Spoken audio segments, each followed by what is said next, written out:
Good evening everyone. Ram Ram, Radhe Radhe, नमस्ते। 6:30 बज चुके हैं। राजस्थान अड्डा 24/7 में आप लोगों का बहुत बहुत स्वागत है। मेरा नाम है नंदिनी और हम लोग कर रहे हैं EMRS की प्रैक्टिस। और फ्राइडे और सैटरडे होता है हमारा वोकेबलरी का दिन, तो आज हम अपनी वोकेबलरी प्रैक्टिस ही कंटिन्यू करेंगे। और होपफुली आप लोग अपनी प्रैक्टिस, आप लोग अपनी सेल्फ स्टडी अच्छे से कर पा रहे होंगे, क्योंकि आप लोगों की डेट्स भी अनाउंस हो चुकी हैं। All right, so let's quickly start. So question number 1 for all of you is this. जैसा कि मैंने आपको थोड़ा सा एक वो बताया है कि अब जो हम idioms और vocabulary करेंगे उसका लेवल ऑफ कोर्स थोड़ा सा बढ़ा हुआ है। अभी तक हमने जो किया था ऐसा नहीं था कि वो बहुत इजी था, पर अब जो हम कर रहे हैं, of course I am going to take you one level up, जिससे जाकि एग्जाम कैसा भी आए हम उसे आराम से कर पाए। Okay, so the first idiom is a wild goose chase, run after a bird, fruitful search, a long pursuit और अ फ्रूटलेस परस्यूट। परस्यूट का मतलब किसी चीज को परस्यू करना, किसी चीज, परस्यूट का मतलब होता है किसी चीज को परस्यू करना, किसी चीज को जैसे आप लोगों की जो पढ़ाई है that is a pursuit. So what is the answer? A wild goose chase, run after a bird, fruitful search, long pursuit, or a fruitless pursuit? Wild goose chase. Wild goose chase. Hmm. So देखिए, goose एक तरीके की bird होती है ना। Now this has nothing to, क्योंकि ये एक ईडियम है, it has nothing to do with a bird और अ फ्रूट। ठीक है, it has nothing to do with a bird और a fruit. So run after a bird is not the answer. Fruitful search नहीं है। Fruitful search का मतलब कि आपका जो सर्च था वो मीनिंगफुल था, जो आप ढूंढ रहे थे वो आपको मिल गया, राइट। सो अगर ये मिल जाता तो वो ये चेस कैसे रहता। चेस का मतलब होता है जब आप किसी चीज के पीछे भाग रहे होते हो। So if it was fruitful, why would the idiom be called an idiom? Why would the idiom have the word chase in it? क्योंकि चेस का मतलब तो भागना ही होता है। तो लॉन्ग परस्यूट नहीं होगा, फ्रूटलेस परस्यूट होगा। Fruitless pursuit, because it means that something that is foolish and hopeless chase. Okay, foolish, मैं यहां लिख देती हूं ये, foolish and hopeless, hopeless search for something. So it is a fruitless pursuit, जिसका कोई अंत ना नजर आए। जो आप, अगर किसी का अंत नजर, जैसे किसी आप कुछ कर रहे हैं, आपको उसका अंत नहीं नजर आता तो आप उसे छोड़ देते हैं ना। तो विच, बट बिकॉज आप उसे छोड़ नहीं रहे हैं, that is why it is called as a fruitless pursuit. चलिए next question. Took to her heels, bent down, ran off, kicked off her shoes और rubbed her heels. Took to her heels, bent down, ran off, kicked off her shoes, rubbed her heels.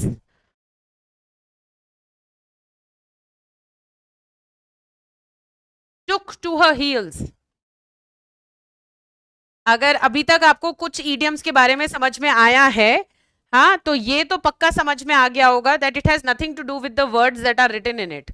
जब word साथ में आते हैं उनका meaning बिल्कुल ही फर्क हो जाता है। तो heels, took to her heels मतलब जूता पहन के भाग जाना, है ना। It has nothing to do with heels and shoes, but it has everything to do with running away from something. तो आंसर क्या हो जाएगा? Ran off. ये गलत है, ये गलत है और ये गलत है। Answer is ran off. ठीक है, आंसर इज रैन ऑफ। चलिए next, the alpha and the omega, ये तो आई एम श्योर नहीं पढ़ा होगा कभी। Beginning and end, a Shakespearean play, a Greek song और अ स्विस वॉच।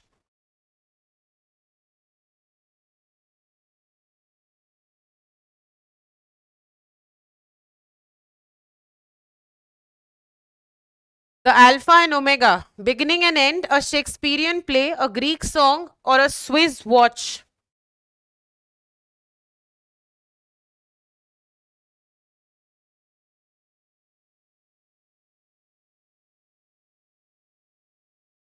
तो मैं इसका आंसर आप लोगों को बता देती हूँ. इसका answer is beginning and end. Alpha and omega are Greek alphabets वैसे तो, बट इस पर्टिकुलर ईडियम का मतलब है beginning and and.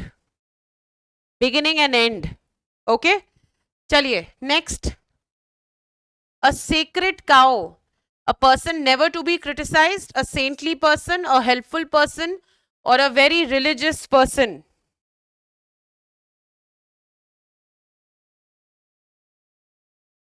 A person never to be criticized, or a saintly person, a helpful person, or a very religious person.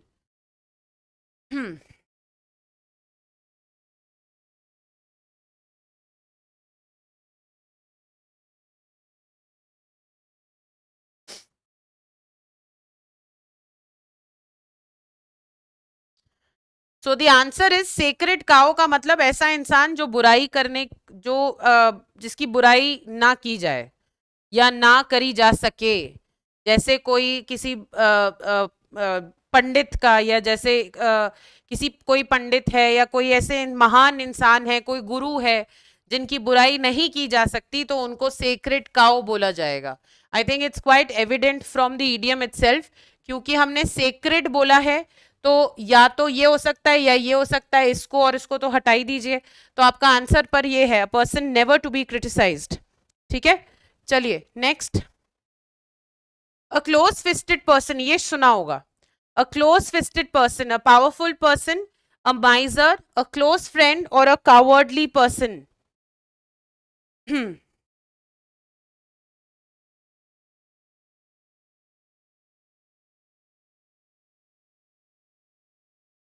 A powerful person, a miser, a close friend, और a cowardly person. Cowardly सबको पता है, जो कि बहुत डरपोक हो. तो आंसर क्या होगा?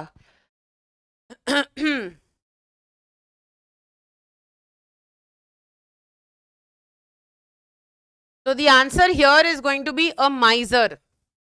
A close-fisted person is a person. बेटा इसको परेशान देखो. आजकल की जो क्लासेस होंगी, सबकी क्लासेस में ऐसा होगा कि आपको लगेगा कि अरे हम तो आता नहीं है, या because now we also know that your exams are near. सब टीचर्स आपको ऐसे ही कराएंगे, तो प्लीज परेशान होने की जरूरत नहीं है कि मैम कितने आंसर्स गलत हो रहे हैं, कितने सही हो रहे हैं. आंसर्स गलत, ये मैं तुम्हें हर क्लास में बोलती हूँ, और मैंने अपना वोकेबलरी का लेवल पहले ही बढ़ा दिया था. मैंने अपना जो आपको मैं स्पॉट द एरर करा रही थी उसका लेवल पहले ही बढ़ा दिया था. मैं आपको यही कहना चाह रही हूँ कि अगर आपको आंसर्स आपके गलत हो रहे हैं, please understand one thing. Answers गलत होने का मतलब नई चीजें पता लग रही हैं. तो निराश होके चले जाना कहीं सेशन से, या परेशान हो जाना कि क्यों नहीं आ रहा, उससे कोई फर्क नहीं पड़ेगा. Please understand this. Okay, so answer is a miser. A close fisted person मतलब होता है ऐसा इंसान जिससे who cannot part ways with their money. A person who cannot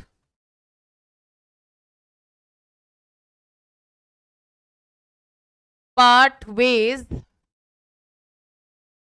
with their money. Okay, so the answer is miser, कंजूस. All right, चलिए next question करते हैं. A close shave, a narrow escape from danger, stubble, very short hair, और hairless skin. Stubble का मतलब होता है जब मेल्स की थोड़ी छोटी छोटी दाढ़ी मूछ आनी शुरू होती है. बचपन में नहीं, जब आप शेव कर लेते हो उसके बाद छोटे छोटे बाल जब आने शुरू होते हैं उसको बोलते हैं स्टबल. जैसे विराट कोहली का है, that is called as a stubble. आजकल वैसे ज्यादातर क्रिकेटर्स को तुमने देखा होगा, उसको स्टबल ही बोलते हैं. They don't have a big long beard nor are they clean shaven, but छोटा छोटा जो होता है उसको स्टबल बोलते हैं. So what is a close shave?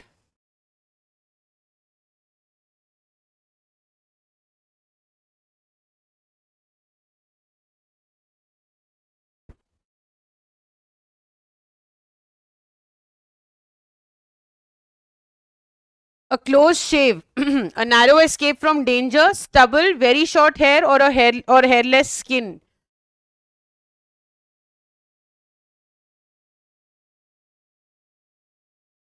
Yes, the answer is a narrow escape from danger. Narrow escape from danger. Very good. चलिए next. To play second fiddle, मैं इधर आ गई हूं जिससे जाके आपको पूरा नजर आ जाए, या मैं उधर आ जाती हूँ. To reduce the importance of one senior, take a subordinate role in relation to someone else, to do backseat driving, or to be happy, cheerful and healthy. To reduce the importance of one's senior, to take a subordinate role in relation to someone else, to do backseat driving, or to be happy, cheerful and healthy.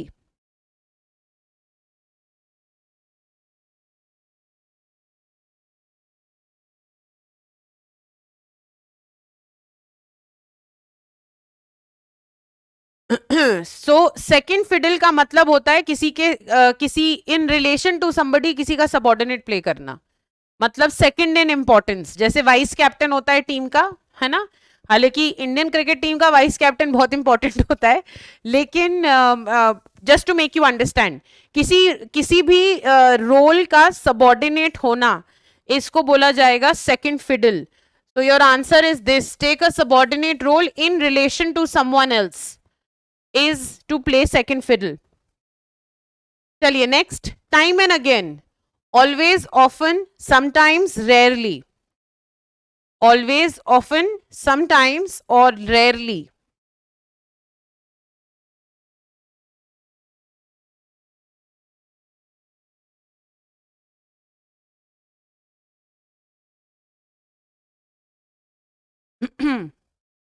Yes, so your answer is going to be often. Very nice.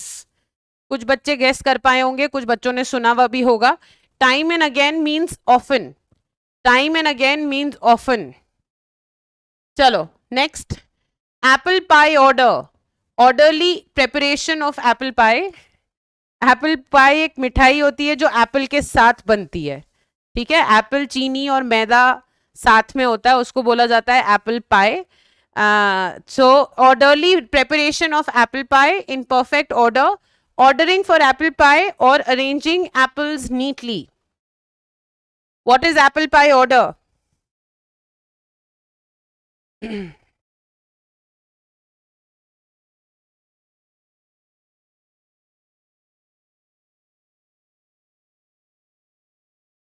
Apple pie order.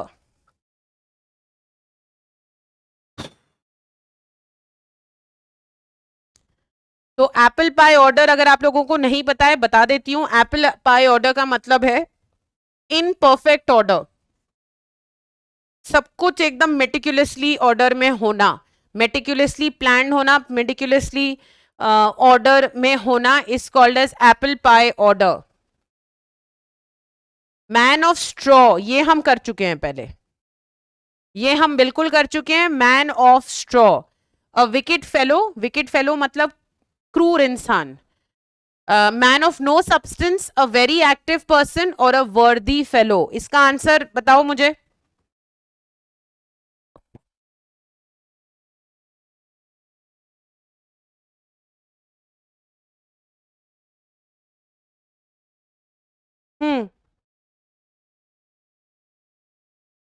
Yes, man of straw is man of no substance. चरित्रहीन, कुछ हुआ ना हुआ हो, तुम्हारे साथ रह रहे कि मेरी हिंदी जरूर बहुत अच्छी हो गई है. मतलब सोचो, मैंने मुझे सोचना भी नहीं पड़ा, चरित्रहीन ऐसे ही निकल गया मुंह से, है ना. Man of straw is man of no substance.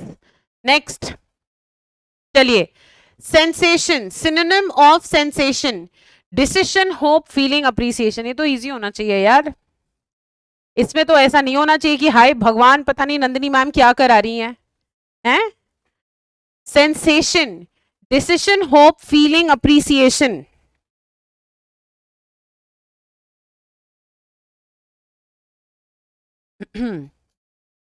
decision, hope, feeling, appreciation. Yes, very nice. The answer is sensation means a feeling. Sensation means a feeling. ठीक है. decision, hope, appreciation नहीं आंसर, आंसर आपका feeling है. Okay, चलो next. Surroundings, air, environment, circle, flora.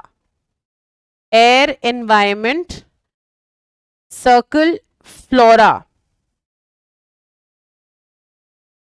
Surroundings,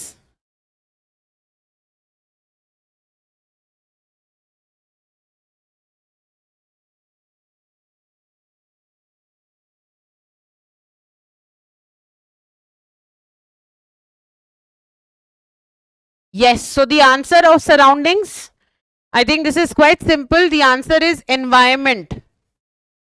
The answer is environment.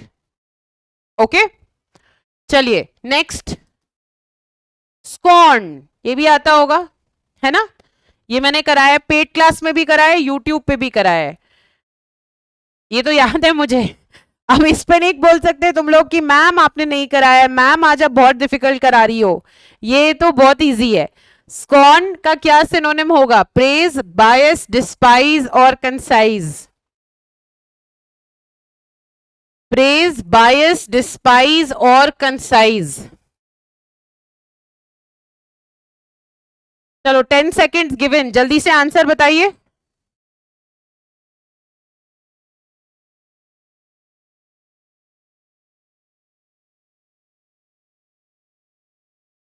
10 seconds over. Yes, very nice. The answer is despise. So scorn का मतलब होता है कि किसी चीज को हेट करना।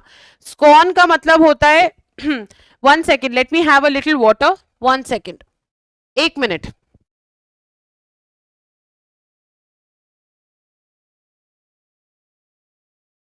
यस, सो स्कॉन का मतलब होता है किसी चीज को हेट करना, नफरत होना।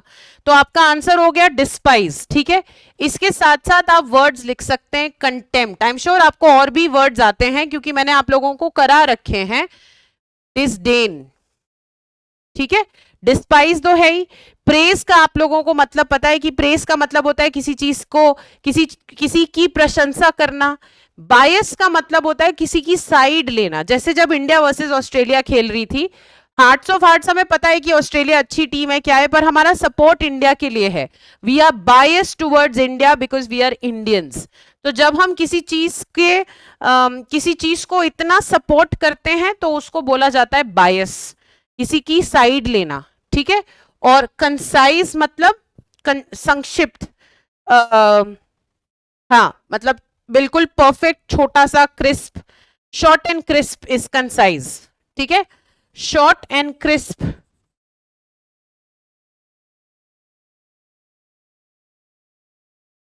Short and crisp. चलिए next.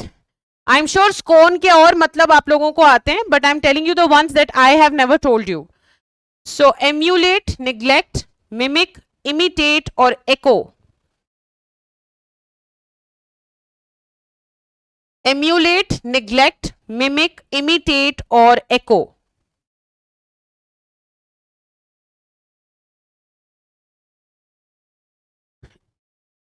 emulate, neglect, mimic, imitate और oh wow, emulate, mimic, imitate, isn't this the same thing? 1 minute everybody, 1 second।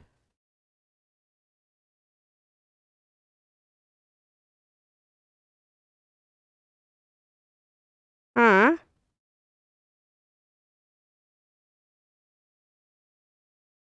Okay, सो यहां पे आपको सिनोनिम बताना है एम्यूलेट का, पर यहां पे 2 सिनोनिम्स दिए हुए हैं इमिटेट के, और कोई वो भी नहीं है। या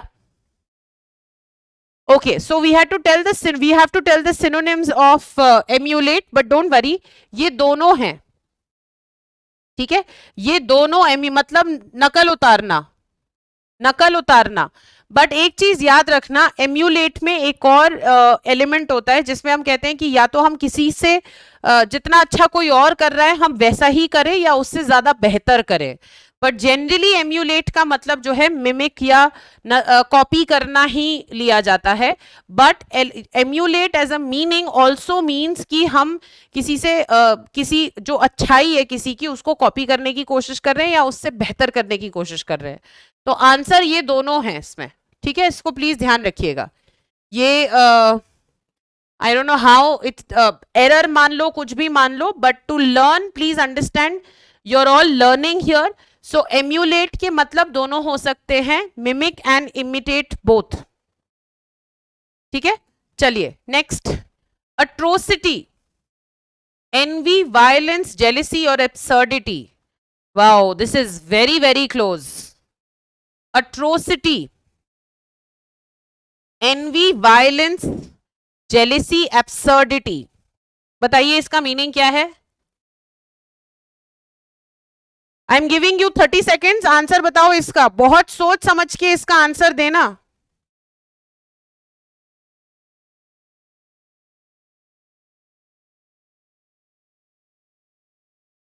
N V, violence,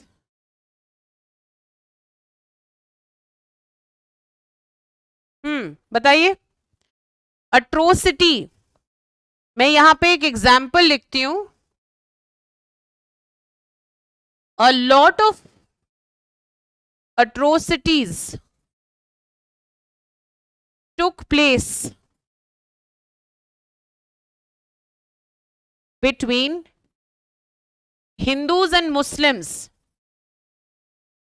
Hindus and Muslims during partition.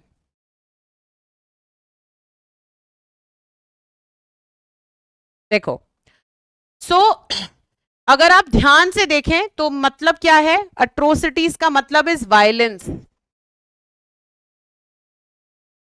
ठीक है, एब्सर्डिटी मतलब फुलिशनेस, एब्सर्डिटी मतलब फुलिशनेस। और एनवी और जेलिसी का मतलब क्या है, जलन और ईर्ष्या, है ना।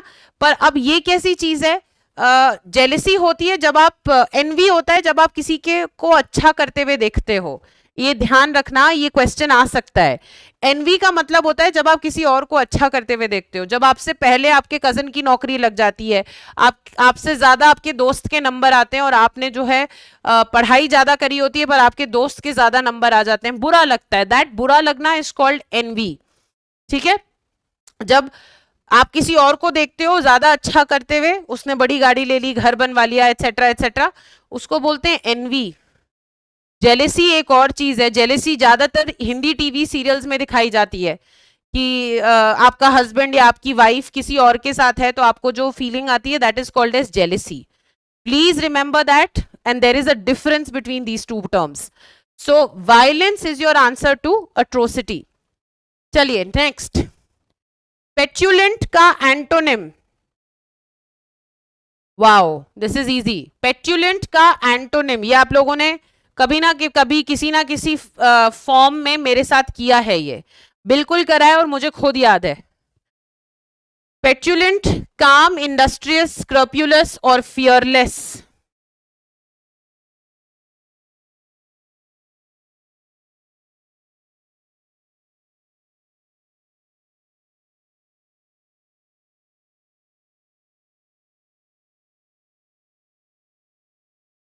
सो व्हाट इज द आंसर? देखो यहां पे rule of negation can not be applied, या हम जो जिसको बोलते हैं एलिमिनेशन रूल, जो है जो एलिमिनेशन रूल है उसको यहां अप्लाई नहीं किया जा सकता। एलिमिनेशन रूल को यहां बिल्कुल नहीं अप्लाई किया जा सकता। पेट्यूलेंट का मतलब होता है डिस्टर्ब्ड, राइट, तो आंसर हो जाएगा काम। इंडस्ट्रियस का मतलब क्या है, हार्ड वर्किंग। स्क्रप्यूलस का मतलब क्या है, full of values, full of, आजकल मेरी हैंडराइटिंग की भी धज्जियां उड़ी हुई हैं, वैल्यूज एंड मॉरल्स। फियरलेस आपको पता है कि जिसको डर ना लगता हो। So your answer here will become calm, answer will become calm. Antonym of laconic, antonym of laconic, livid, erudite, talkative और अनसिविलाइज्ड। लिविड, एर्यूडिट, टॉकेटिव और uncivilised. I am giving you 20 seconds, चलो जल्दी से आंसर बताओ।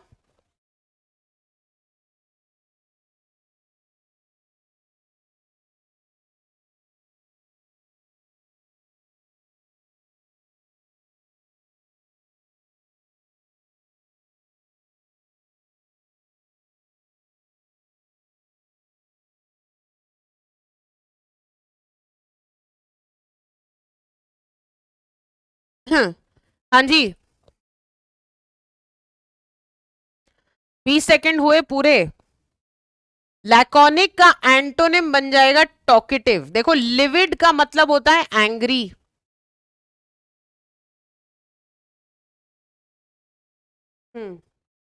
Levied का मतलब होता है एंग्री।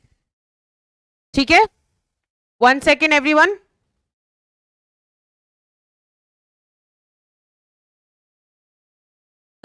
हाँ जी, सो लिविड का मतलब होता है एंग्री। एर्यूडिट मैंने आपको पहले बताया है means educated.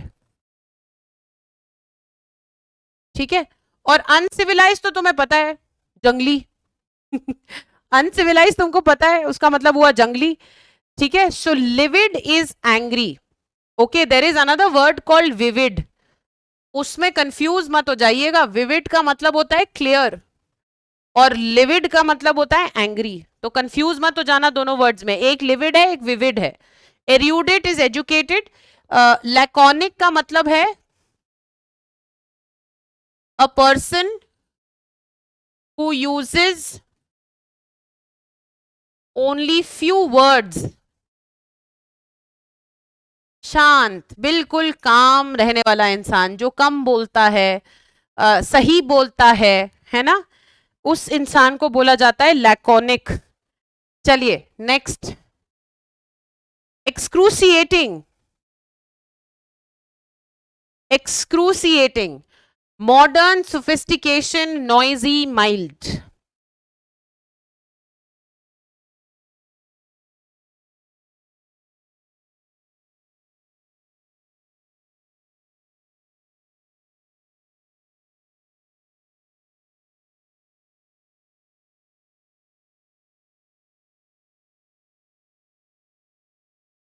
Modern, sophistication, noisy, mild.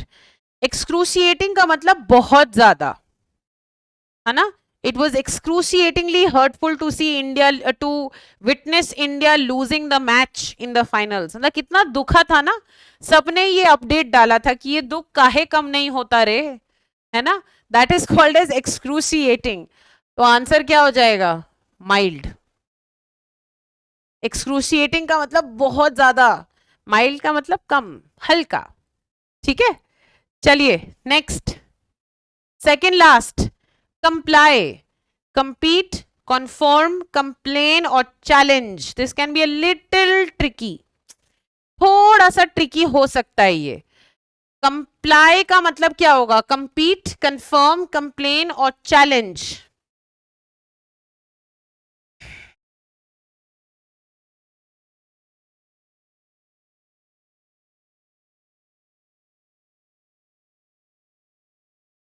compete, confirm, complain। Okay, now quickly let's see, क्योंकि टाइम थोड़ा कम है, एक बार देखते हैं। compete का मतलब कंपटीशन, है ना, आपसी कंपटीशन करना, उसको compete कहते हैं। कंप्लाई का मतलब किसी चीज पे अग्री होना, कंप्लाई का मतलब रूल्स को फॉलो करना, कंप्लाई का मतलब डिविएट ना करना, जो कहा गया है वो ही करना। ठीक है, कंफर्म, कंप्लाई सिनोनिम्स है। देखो, एक कंफर्म होता है ये कि भाई प्लान है, उसको हमने हामी भर दी, उसको बोला गया कंफर्म। ये है कॉन्फॉर्म, इसको याद करने के लिए तुम ऐसे याद कर सकते हो कॉन्फॉर्म, तो ये सिनोनिम माना गया इसका। ठीक है, इसका ऑपोजिट हो जाएगा चैलेंज। कंप्लेन आपको पता है शिकायत करना।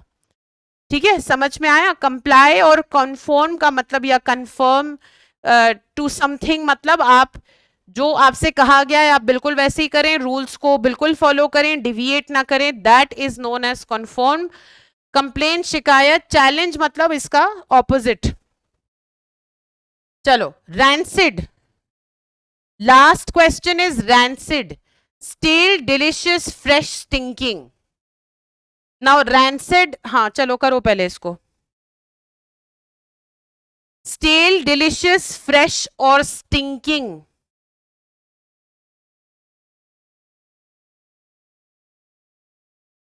सो डिलिशियस का मतलब होता है टेस्टी, रैंसिड का मतलब होता है सड़ना, जो खाना रखा रहता है, जिसको हम लोग हिंदी में बासी खाना बोलते हैं, उसको बोलते हैं रैंसिड। तो स्टेल तो सिनोनिम हो जाएगा, जो खाना बासी हो रहा है उसमें से बदबू भी आएगी तो स्टिंकिंग हो जाएगा. डिलिशियस मतलब tasty. Your answer becomes fresh. Your answer becomes fresh. All right. Okay, everybody. So that brings us to the end of today's session. Vocabulary थोड़ी सी टॉप नॉच हो गई है, बट कोई बात नहीं, एग्जाम भी आ रहा है. मंडे से अब जो हम क्वेश्चंस करेंगे वो भी थोड़े से टॉप नॉच होंगे. और अगर घबराहट हो तो याद करना वो वाला टाइम जब इतने परेशान होते थे और मुझसे बोलते थे मैम हिंदी में बताओ, हिंदी में बताओ, और मैं तुम लोगों से बोलती थी धीरज रखो सब आ जाएगा. तो ये भी आ जाएगा, बस रिवीजन करने की देर है. You have Sunday, so at least revise your vocabulary. जो मैंने तुमको फ्राइडे सैटरडे में कराई है उसको प्लीज एक बार रिवाइज कर लेना. All right, everybody. Thank you so much, and I will see you on Monday at 6:30 now. Okay? Bye bye.